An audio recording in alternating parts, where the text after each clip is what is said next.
Ce programme vous est présenté par All in One Magazine et Urban Tube, l'émission des auditeurs leaders. Salut, moi c'est Jessica, je suis de retour et aujourd'hui je suis venue avec un ami, vous le connaissez bien, il s'appelle La vie que je ne voulais pas. Lui aussi il est venu avec un ami, le chapitre 2 qui est mes passions et mon endurance. J'espère que vous allez aimer car il a pour but de nous montrer le parcours de Quentin, un parcours qui n'a pas été facile. En fait, ça nous montre comment Quentin s'est battu pour réaliser ses rêves et comment il se bat toujours.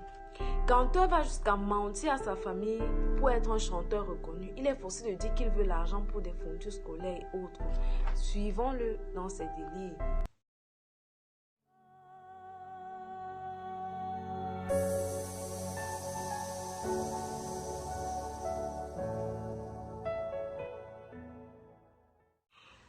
J'ai exactement 13 ans quand j'arrive en seconde C.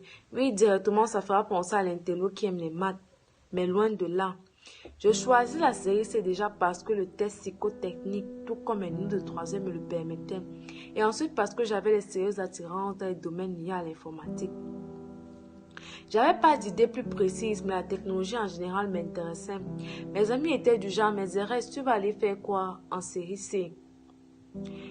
Tu n'es pas artiste, va en A. Là-bas, c'est mieux adapté pour un lyriste comme toi. Avec tes poèmes, tes rimes et tout, sérieux, tu vas mieux te retrouver. De ce côté-là, et techniquement par là, tu auras plus de facilité à décrocher ton bac. Dans une classe de plus de 60 personnes, plus de 75 m'ont recommandé de changer de série au vu de mon talent pour l'écriture. Mais moi, je ne prêtais pas attention car moi, je me disais que c'est pas forcément parce que je m'en sors en musique et autres que la série littéraire est mieux pour moi.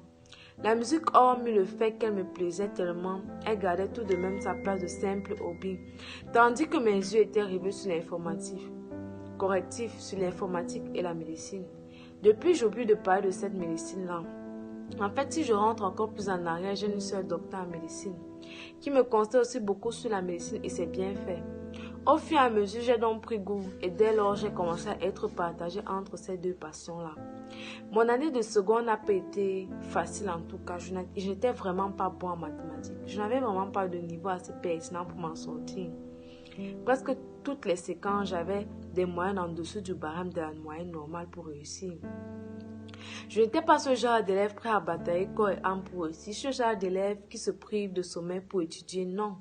Je ne pouvais pas bosser à ce point. Je préfère lire mes cours d'anglais, français, histoire et toutes les autres matières de lecture pour garantir mes notes et puis aller au studio et dans des prestations me produire sur scène. C'était mon délice, ça. Rapper, faire des freestyles, animer un public et tout. Ma classe était reconnue comme une salle de hip-hop car chaque grande pause était la session freestyle. Et une bonne poignée de personnes venaient en classe pour m'écouter, majoritairement des inconnus. Je me faisais un grand plaisir d'aligner des rimes pour eux, ça me comblait plus que tout.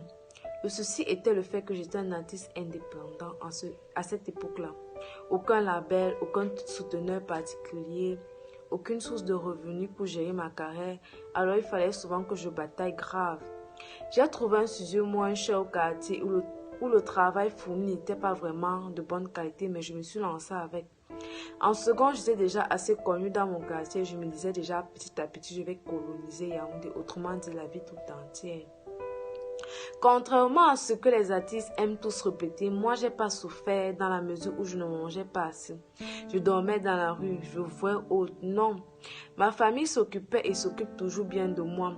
Si je parle de souffrance, donc c'est dans une autre perception. Je parvenais à m'en sortir musicalement grâce au petit argent que je pouvais avoir de mes proches. Je devais mentir qu'il me faut des fournitures scolaires, des paiements à effectuer en classe, l'argent de cours de répétition et autres.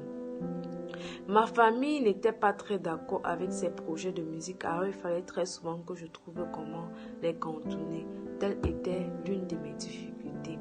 J'espère que vous avez aimé.